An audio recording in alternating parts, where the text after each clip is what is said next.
Boa noite, graça e paz.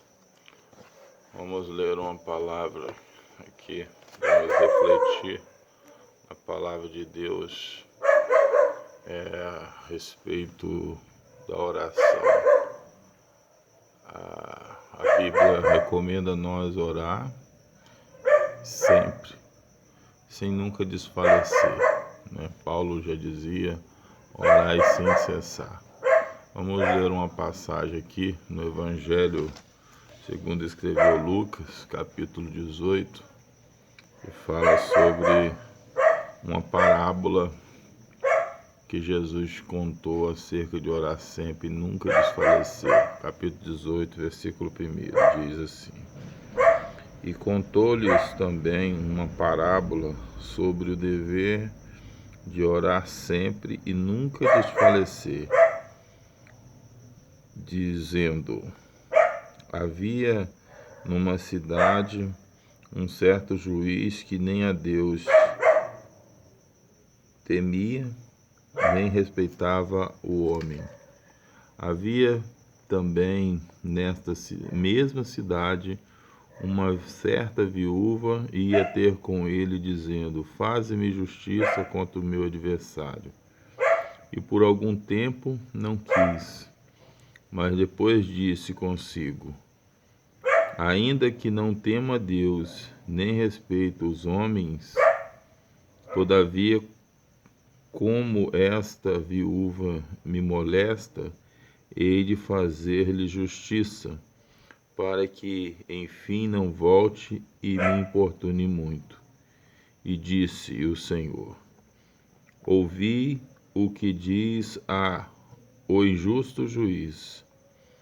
E Deus não fará justiça aos seus escolhidos, que clama a ele de dia e de noite, ainda que tardio para com eles? Digo-vos que depressa lhes fará justiça. Quando, porém, vier o Filho do Homem, porventura achará fé na terra? Esta é uma passagem bem conhecida e creio que a maioria dos crentes já ouviram ela, porém ela diz a respeito da perseverança na oração, com relação ao pedido que fazemos a Deus, e mesmo quando não estamos em busca de algo específico, deve ser uma prática do crente a oração, pois por mais que cursos e leituras de livros paralelos pode nos trazer um conhecimento, somente a oração nos dá um crescimento espiritual. A leitura da palavra e a leitura de outros livros traz-nos conhecimento, mas estrutura espiritual, espiritualidade vem do joelho no chão. E Jesus ensinando aos seus discípulos, quando estava fazendo a sua obra expiatória aqui na terra, nos dias da sua carne, ele contou essa parábola para os seus discípulos acerca do dever, né? Ele disse, a palavra diz, e contou-lhes também uma parábola sobre o dever de orar sempre e nunca desfalecer. É um dever do cristão orar sempre sem jamais desfalecer. Então, nós temos que ter uma vida de oração, uma prática. Tem que estar incluído na nossa rotina do dia, nós orarmos a Deus. Eu recomendo orar e buscar orar gradativamente e aumentando o tempo de oração a cada dia, orar um pouco mais, porque alguns acreditam que não tem esse dom, essa vocação para oração, e acha que ora pouco, cada um tem um dom esse é prática de oração, não se refere a dom. Isso é um dever nosso, nós devemos isso. Nós temos que fazer um dever cristão. Nós temos que orar, manter um contato, uma intimidade com Deus. Alguns até, por causa desse chamada intimidade com Deus, costumam faltar com respeito com Deus, chamando Jesus de você, Deus de você, e não respeitando, porque eu posso ter muita intimidade com a pessoa e manter o respeito.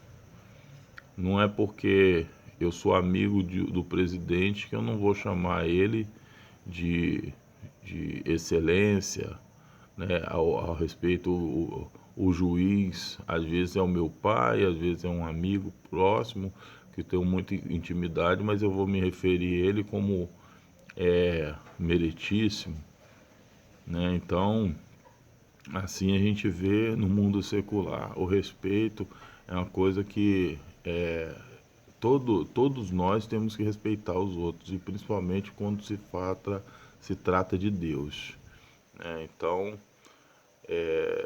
devemos sempre manter essa intimidade com Deus. E para sermos amigos, temos que ter um relacionamento. E esse relacionamento inclui o diálogo, a conversa, né? Independente de você estar buscando uma bênção específica ou não, tem que ser uma prática que tem que estar incluída dentro da sua rotina do dia a dia.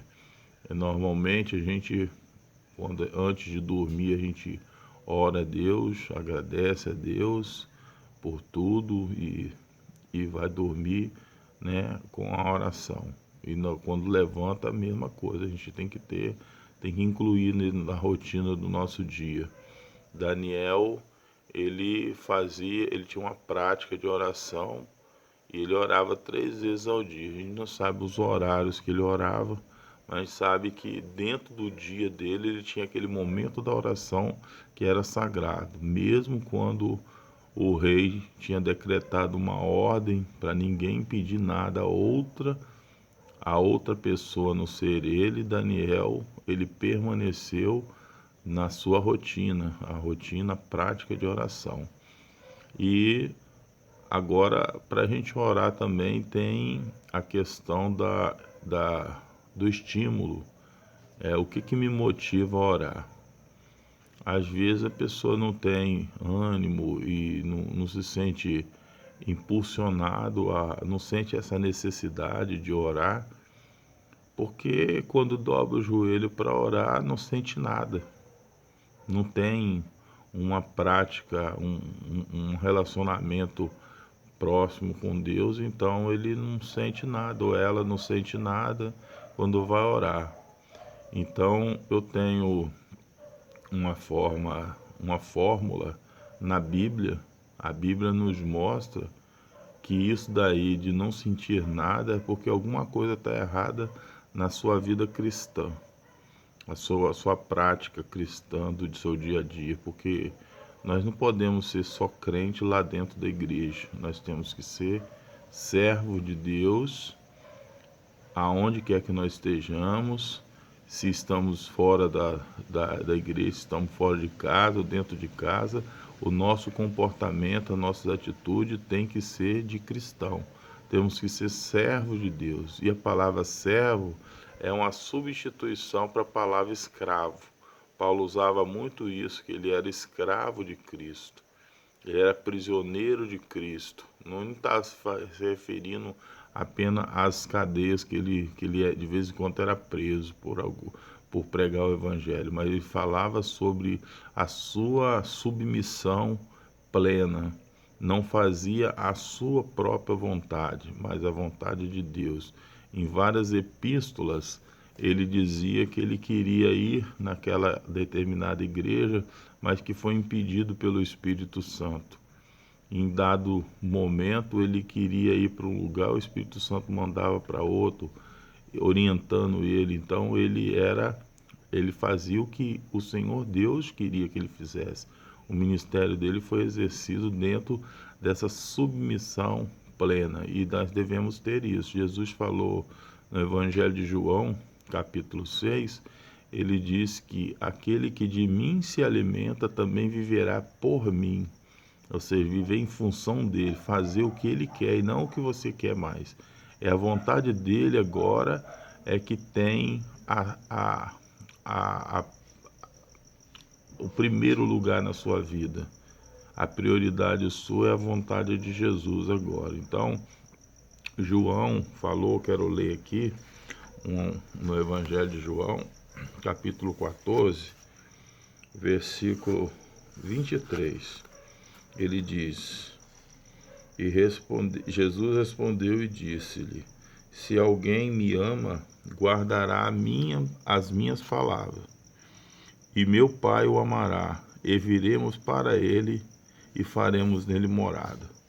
No versículo 21 ele disse, quem tem os meus mandamentos e os guarda, esse é o que me ama. E aquele que me ama será amado do Pai, e eu o amarei e me manifestarei a ele. Então, se você tem os mandamentos de Deus e os guarda, os mandamentos não é o mandamento da lei mosaica, entenda bem, que é os mandamentos da lei perfeita da liberdade, que Paulo diz em Romanos 8, 2, a lei perfeita da liberdade, a lei do Espírito de vida em Cristo Jesus, que nos livrou da lei do pecado e da morte, nos livrou dessa lei de mandamento que acusa e nos trouxe uma nova lei de mandamentos espirituais. E o apóstolo Paulo explica muito bem isso nas suas epístolas. Então, os mandamentos de Deus, né, a vida cristã, com o comportamento, o jeito de tratar, o jeito de falar, o jeito de se vestir, de se comportar diante das situações, das várias situações, que às vezes a pessoa chega nervoso e desconta uma raiva, um problema que está lá passando em cima da gente. A gente tem que ter a postura cristã de dizer não para aquela vontade de se justificar e de se manter ali firme com Jesus, humilde, manso, aguardando que a pessoa vá refletir sobre aquilo e vá se arrepender do que disse, e talvez até peça desculpa ou não, mas você manter uma postura cristã. Então, os mandamentos de Deus. Se você vive uma vida de prática cristã, se você é uma pessoa que está obedecendo, lendo a palavra e obedecendo, botando ela em prática, quando você dobrar o joelho para orar, com certeza o Senhor Jesus vai se manifestar na sua vida, você vai sentir a presença de Deus. E essa é a real motivação de orar. Quando a gente dobra o joelho, a gente vai para a oração já sentindo, já se emocionando, já com os olhos cheios de lágrima, antes até mesmo de dobrar o joelho, porque você sabe que quando você dobrar o joelho, que começar a falar com Deus, o Espírito Santo vai se manifestar na sua vida, você vai começar a sentir a presença de Deus, você vai começar a sentir a graça de Deus. Essa é a motivação, que toda hora você quer estar de joelho dobrado. Se você sabe que dobrando o joelho você vai sentir aquela coisa gostosa, a presença de Deus, você vai querer estar toda hora de joelho dobrado. Mas se você dobra o joelho, não sente nada, se sente vazio, que motivo você tem para orar? Você vai correr desse momento. Você vai fugir, vai deixar isso de lado, para lá, vai orar muito pouquinho quando ora aquela oração forçada, porque é obrigado, porque tem que fazer aquilo, porque você é crente, porque senão os outros chega na igreja, quantas pessoas que eu já vi, chega na igreja, senta, nem dobrar o joelho não dobra mais, chega atrasado, quando chega já senta lá, bota 2 dedinhos na testa, encurva a cabeça, fica ali uns minutinhos ali e pronto, acabou, não ora, não fala com Deus e pronto, vive uma vida vazia, uma vida sem experiência espiritual. fica um crente carnal, um crente somente de nome, não tem relacionamento com Deus. Então, se você dobra o joelho, não sente nada, não está sentindo a presença de Deus, faça uma reflexão na sua vida. O que você está fazendo? Por que está assim? Por que você ora e você não sente a presença de Deus?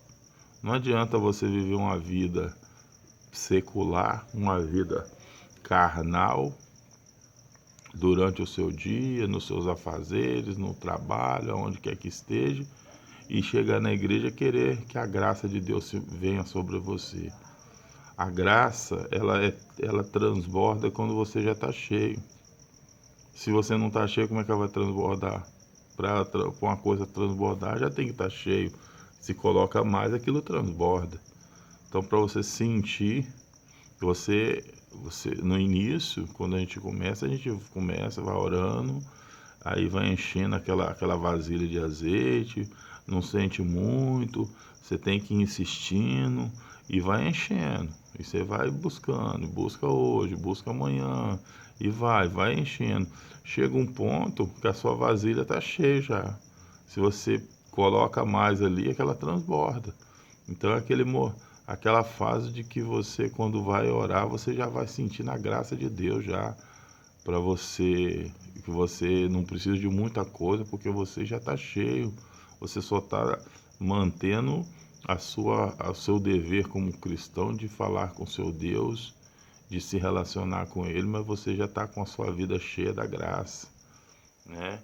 Mas isso leva tempo, não é logo do início, mas é o termômetro do cristão, é esse versículo aqui.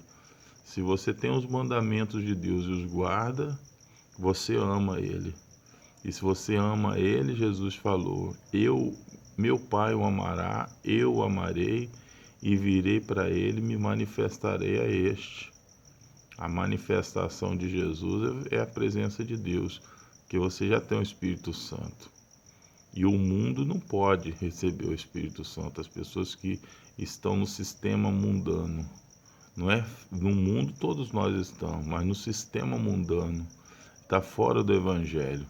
Jesus falou aqui mais em cima, no versículo, capítulo 14 de João, Evangelho de João, capítulo 14,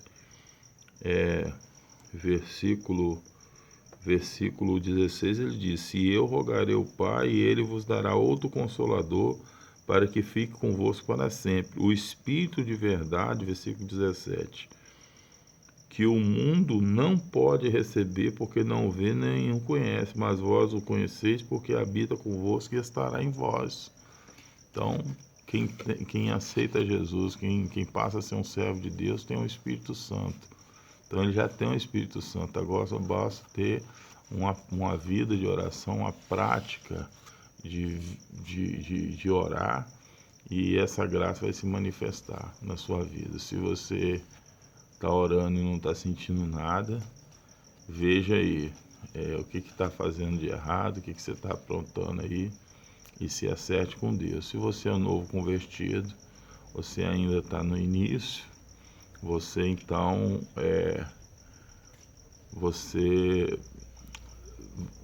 insista na oração, porque vai chegar uma hora que você vai transbordar no Espírito, na graça. Dê ouvido aos mandamentos da palavra de Deus. Fique muito atento com essas doutrinas variadas que existem hoje em dia, porque Paulo disse que nos últimos tempos apostatarão alguns da fé, dando ouvido a espíritos enganadores e doutrinas de demônios. Preste atenção, que a palavra de Deus está condenando, é condenável, você não deve praticar. E se algum pastor incentiva alguém a falar ou fazer ou se comportar dessa maneira, ou não fala nada quando alguém se comporta diferente do que a Bíblia diz, pode ficar atento, que pode ser que esse pastor já se apostatou da fé, já deixou de seguir aquela fé verdadeira e está aceitando essa doutrina de demônio que tem vindo aí no meio evangélico e tem confundido muitos. É muita coisa que tem acontecido aí, e que as pessoas não estão atentas, a maioria não está atenta, mas né, Deus tem levantado alguns para orientar os irmãos. Deus abençoa.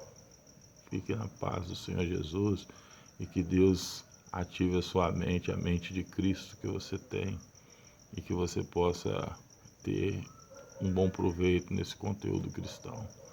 Graça e paz.